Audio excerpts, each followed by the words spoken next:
বলুন আপনার নামটা আর ঠিকানাটা বলুন। মদনমোহন হেমব্রম, হুম, ধরম কোথায়? ধরম ধরমপুর, জাঙ্গিপাড়া থানা। হ্যাঁ, আচ্ছা বলুন। এটা 95 সালে আমার 95? আচ্ছা 95 সালে আমার অ্যাক্সিডেন্ট আচ্ছা করতে ইলেকট্রিক পোস্ট থেকে আমি পড়ে গেছি। আচ্ছা। পড়ে গিয়ে দুটো পাই আমার অবশ হয়ে গেছে। হুম, অবশ হওয়ার পর কিন্তু কোমরে এটা যে অপারেশন করে হ্যাঁ, কী করেছিল অপারেশনটা, কী হয়েছিল মানে ওখানে কি আপনার নার্ভের কিসব করেছিল। আচ্ছা আরও ভেঙে গেছে। হাড়ও ভেঙে গেছিল, ওখানে স্ক্রু টু লাগায়নি মানে? আচ্ছা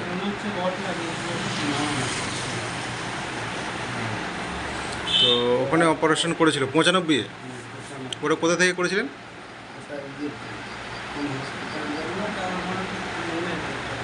আচ্ছা, কলকাতা থেকে করেছিলেন। আচ্ছা, নার্ভটা অপারেশন করেছেন? নার্ভ সম্বন্ধে অপারেশন করেছিলেন? আচ্ছা আচ্ছা, তো তারপর বলুন। তারপর তো মোটামুটি একটু ভালো হয়ে যেতে বাড়ি এলাম। বাড়ি আসার পর হাঁটতে চলতে পারছিলেন? হ্যাঁ হ্যাঁ, পরিষ্কার হাঁটতে চলতে পারছিলাম। আচ্ছা। মাস তিনেকের পর পরিষ্কার মোটামুটি হুম। মাস দুয়েকের পর পরিষ্কার হাঁটতে। তারপর বলুন। তারপর মোটামুটি এই 22-এ খুব সম্ভবত মার্চ মাস না 22-এর মার্চ মাসে, মার্চ না মানে 95 থেকে 22 পর্যন্ত ঠিকই ছিলেন? ঠিকই ঠিকই ছিলেন, আচ্ছা। মাঝে মাঝে কিছু না কিছু যন্ত্রণা হতো বলতে পায়েরই যন্ত্রণা হতো, পায়ের? তবে সেরকমভাবে ইয়ে করতে পারে না। হুম, তারপর ওই মার্চ মাসে হঠাৎই প্রচণ্ড জ্বর। আচ্ছা সেই জ্বর অবস্থায় ঘর থেকে একটু বাইরে বেরিয়ে ধপাস করে পড়ে গেলাম। হুম পড়ে যাওয়ার পর থেকে প্রচণ্ডভাবে সেই কোমরের দুদিন বাদে কোমরের যন্ত্রণা আরম্ভ হলো। হুম সেই যে যন্ত্রণা আরম্ভ হলো, লাস্টে কী করবো, আবার ওই কেয়ার নার্সিংহোমে শ্রীরামপুরে হুম ওখানে ভর্তি হলাম। আচ্ছা ওখানে সব ওষুধপত্র দিয়ে হুম কিছু হলো না। লাস্টে আমাকে বললো আপনাকে মোটামুটি মাস 3 একদম পুরো বেড রেস্টে থাকতে হবে। আচ্ছা সেই অবস্থাতেই আমি বাড়ি এলাম। 2 মাস পর 3 মাস একদম বেড রেস্টে ছিলাম। হুম থাকার পর মোটামুটি একটুখানি করে হাঁটতে চলতে পারি। 3 মাস পর থেকে? আচ্ছা, সেই থেকেই মোটামুটি এই অবস্থাতেই আছে। মানে হ্যাঁ, ওখানে আবার হাঁটুর অপারেশন হয়েছে। হাঁটু কি নি রিপ্লেসমেন্ট নাকি? হ্যাঁ, হ্যাঁ, নি রিপ্লেসমেন্ট হয়েছে? হ্যাঁ। হাঁটু নি রিপ্লেসমেন্ট করেছে? আচ্ছা অত্যাধিক যন্ত্রণা হতো, আচ্ছা নি আচ্ছা রিপ্লেসমেন্ট হয়েছে। হুম আচ্ছা তারপর থেকেই এই অবস্থাতেই না, মোটামুটি অনেকগুলো তো রিপোর্ট করা হলো, সবই নার্ভের কেসটাই বলছে বেশিরভাগ। হুম আর কোমরের প্রবলেম বলতে যেটা আপনি দেখলেন হুম হুম অনেকেই বলছে এটা ঠিক করা সম্ভব নয় একমাত্র অপারেশন ছাড়া, হুম কিন্তু অপারেশন তো আর আমি রিস্কি হয়ে যাচ্ছে। হুম। তাহলে আপনি যে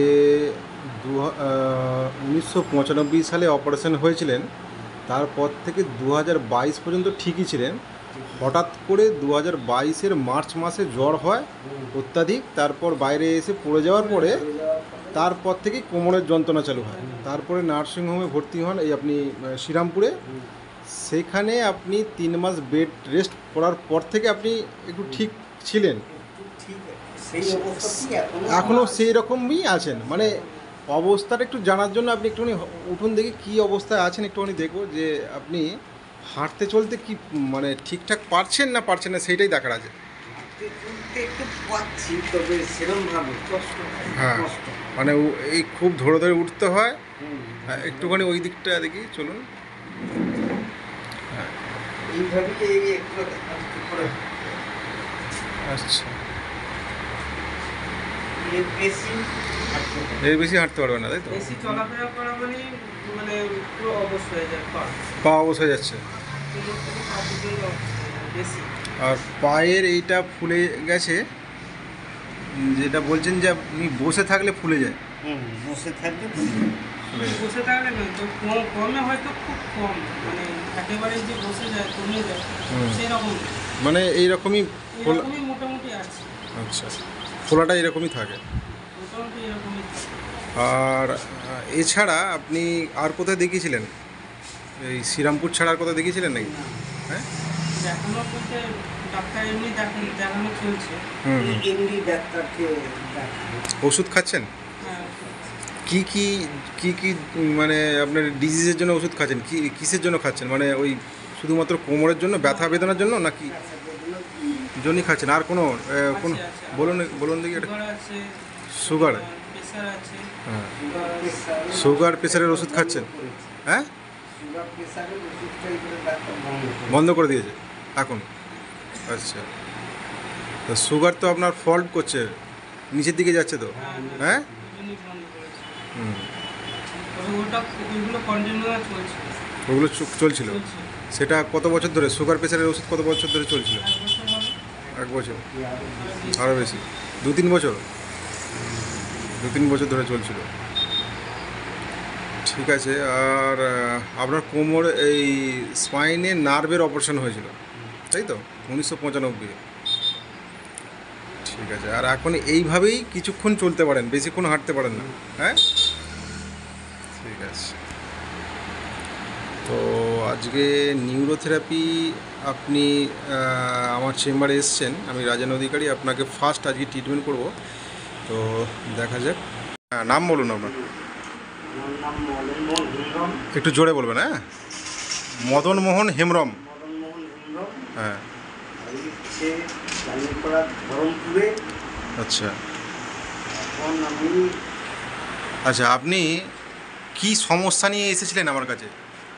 সমস্যা করতে আমার পুরো পা দুটো প্রায় অকেজন্ত হয়ে গেছিলো।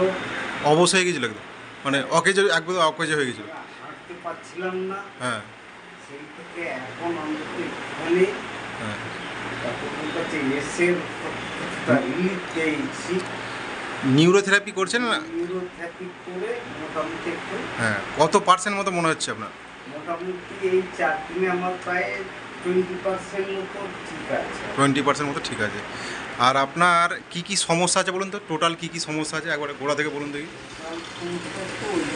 না, তো আপনার ডায়াবেটিস ছিল? হ্যাঁ, ডায়াবেটিসের পেশেন্ট, কিডনিস পেশেন্ট আপনি, মানে আপনার কিডনাইন বাড়া, তাই তো? কিডনাইন বাড়া।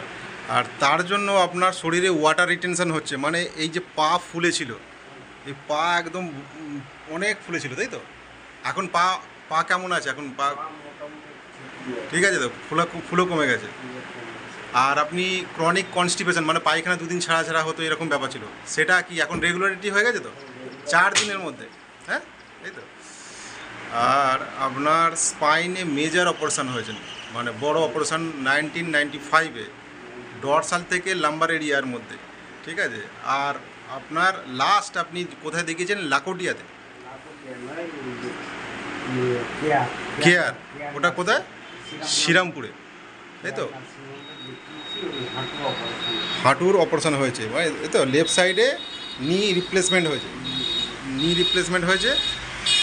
আর এই কোমরের যে আপনার সমস্যাটা যেটা আমার কাছে নিয়ে এসেছেন, সেটার কিছু করতে পারেনি, সেটা কিছু করতে আর বলেনি, ওটা ঠিকও হবে সেইভাবে বলেনি, তাই তো? আর যাই হোক, আপনি এতগুলো সমস্যা আপনার আছে, ডায়াবেটিস আছে, কিডনির সমস্যা আছে, আর সর্বোপরি আপনার এই স্পাইনের সার্জারি, নি রিপ্লেসমেন্ট, এইগুলো থেকে আপনি মোটামুটি এখন এই 4 দিনে 20% রিলিফ আছে। ঠিক আছে, তো করতে থাকুন, আরও বেটার আরোগ্য আপনার কামনা করি। ঠিক আছে, আপনি জাস্ট একবার আমাকে হেঁটে দেখাবেন। আগে তো আপনি লাঠি ছাড়া হাঁটতে পারতেন না, এক পাও, আর দাঁড়িয়ে থাকতেও পারতেন না। পারতাম না, বাড়ি থেকে ওয়ার্কার ছাড়া আমি বাইরে বলতাম। কি করতে? ওয়ার্কার ছাড়া আমি বাইরে বলতাম মানে ওই ডান্ডাটা ছাড়া? না, ওয়ার্কার। আর ওয়াকারটা ছাড়া আপনি বেরোতে পারতেন না। এখন কেমন বোধ করছেন, মানে এখন আমি লাঠি নিয়ে মোটামুটি বেরোতে পারছেন তাই তো? করতে পারছি। আর লাঠি ছাড়া কি হাঁটতে পারতেন? না, হাঁটতে পারতেন না। আমি আজকে দেখবো আপনি লাঠি ছাড়া হাঁটছেন কিনা, দেখুন, চলুন তো দেখি। খালি জাস্ট এই জায়গাটা আপনি ঘুরুন তো দেখি, উঠুন। হ্যাঁ,